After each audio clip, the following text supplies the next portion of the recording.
मतलब बताएंगे जो जश्न मनाया जा रहा है उसके बारे में।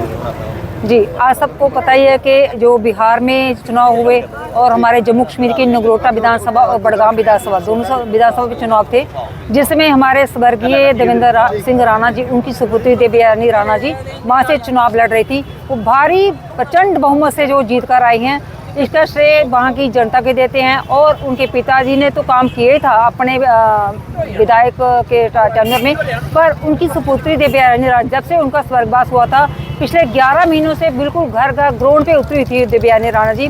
तो कहीं ना कहीं उनकी जो अपनी मेहनत थी उसका भी रंग लाया है, जिसके बदौलत जनता की उनकी झोली में, भाजपा की झोली में खूब जो वोट डाले हैं। इसके लिए मैं सर्वप्रथम वहाँ की स्थानीय जनता है उसका आभार प्रकट, उसका धन्यवाद करती हूँ।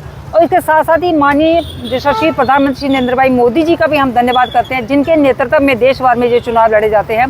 कहीं ना कहीं उन्होंने जो केंद्रीय योजनाएं जो चलाई हैं, विशेषकर जो महिलाओं के लिए जो केंद्रीय योजनाएं चलाई हैं, तो महिलाओं का जो 50% वोट होता है वो तो पूरा का पूरा बीजेपी की झोली में जाता है।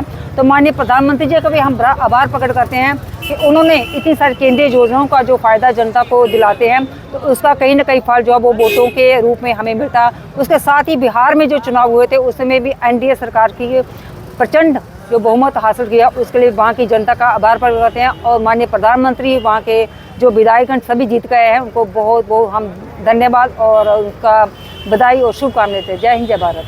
नगरोटा की बात करूंगा कि भारतीय जनता पार्टी जो पिछले साल 29 एमएलए थे और हमारे देवेंद्र सिंह राणा जी जो उस समय 30,400 मतों से ज़्यादा उन्होंने विक्ट्री ली थी और उनका 48,000 वोट था, उसको लेकर वो वहाँ पर कायम हुए थे। मगर अनफॉर्चुनेटली उनकी सडन डेथ के कारण आज भी हमें महसूस होता है कि वो यहाँ से चले गए, उनका बहुत हमें कमी खलती है। मगर उनकी बेटी ने, जो देवयानी राणा, जिनको भारतीय जनता पार्टी का शीर्ष नेतृत्व ने जिन्होंने मैंडेट दिया और उनके ऊपर आशा रखी, उन्होंने अपना उस वचन को निभाया और उस जो लीड थी उसको भी कायम रखा है। वहाँ पर पहले 30,000 की लीड थी, अब 25,000 की लीड है। और जिसके खिलाफ जो हर्षदेव सिंह जी जो उनके खिलाफ इलेक्शन लड़ रहे थे, मुझे बड़े दुख से कहना पड़ता है कि वो एक एजुकेशन से आदमी थे और एजुकेशन मंत्री भी रहे हैं पूर्व में।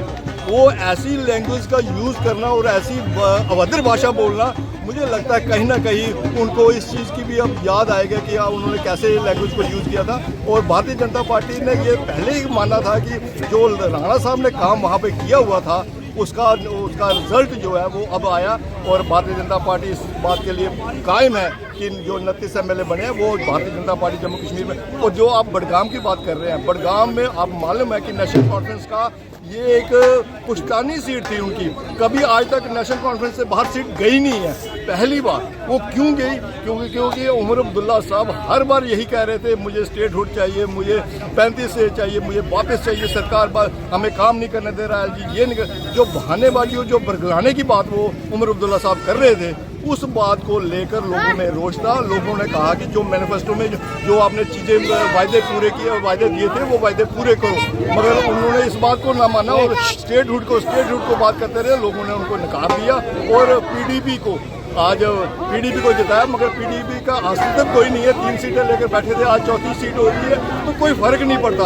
मगर लोगों ने उनको नकार दिया नेशनल कॉन्फ्रेंस को।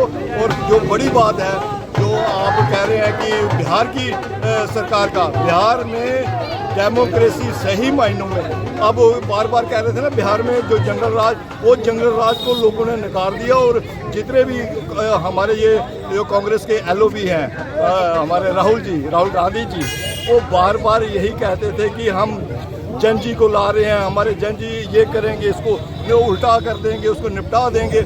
मगर आज सभी लोगों ने इस चीज़ के लिए मोदी साहब की और नीतीश कुमार की उस गठबंधन को आशा रखते हुए लोगों ने भरपूर वोट दिया। चाहे वो महिलाएं हैं, महिलाओं का 10% वोट बढ़ा है वहाँ पर। और आप समझ सकते हैं कि 10% वोट बनना कितना उसका मायना रखता है। तो वो चीज़ें सब आगे आई हैं, जैसे यूथ है, चाहे वो जो लोगों ने कहा था कि हम हर घर में नौकरी देंगे, अब वो फार्मूले सब मिट चुके हैं। और नेशनल हमारी भारतीय जनता पार्टी और एनडीए जो गठबंधन बना है, जिसने प्रचंड बहुमत लिया है, जो कि 200 के पार चले गए हैं, तो मुझे लगता है कि लोगों ने अब ये मन बना लिया है। चाहे वो बिहार अब तो जीत ही गए हैं, अब अगली बारी जो है वो बंगाल की होगी। बंगाल में भी अब आने वाला जो वो परसेंटेज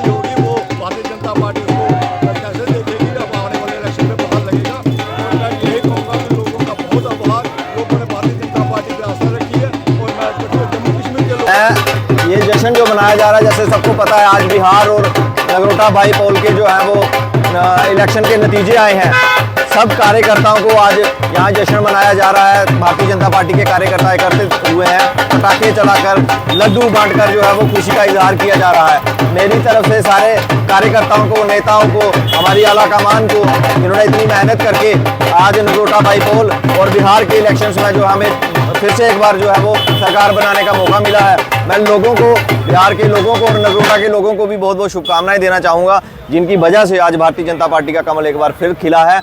मेरी तरफ से मैं अपने कार्यकर्ताओं को और अपने नेताओं को मैं बहुत बहुत बधाई देना चाहूँगा। नगरोटा के लोगों ने सिद्ध कर दिया कि कमल के प्रति, भारतीय जनता पार्टी के प्रति लोगों का स्नेह आज भी बरकरार है, लोगों का प्रेम मोदी जी के प्रति आज भी बरकरार है। खास करके बिहार के लोगों ने 200 से ऊपर सीट जो है वो एनडीए की झोली में डालकर एक बार फिर भारतीय जनता पार्टी की, नरेंद्र मोदी जी की जो नेतृत्व है उसको एक बार फिर स्वीकार किया है। इसके साथ ही मैं एक बार फिर बधाई देते हुए बहुत बहुत धन्यवाद करना चाहूँगा।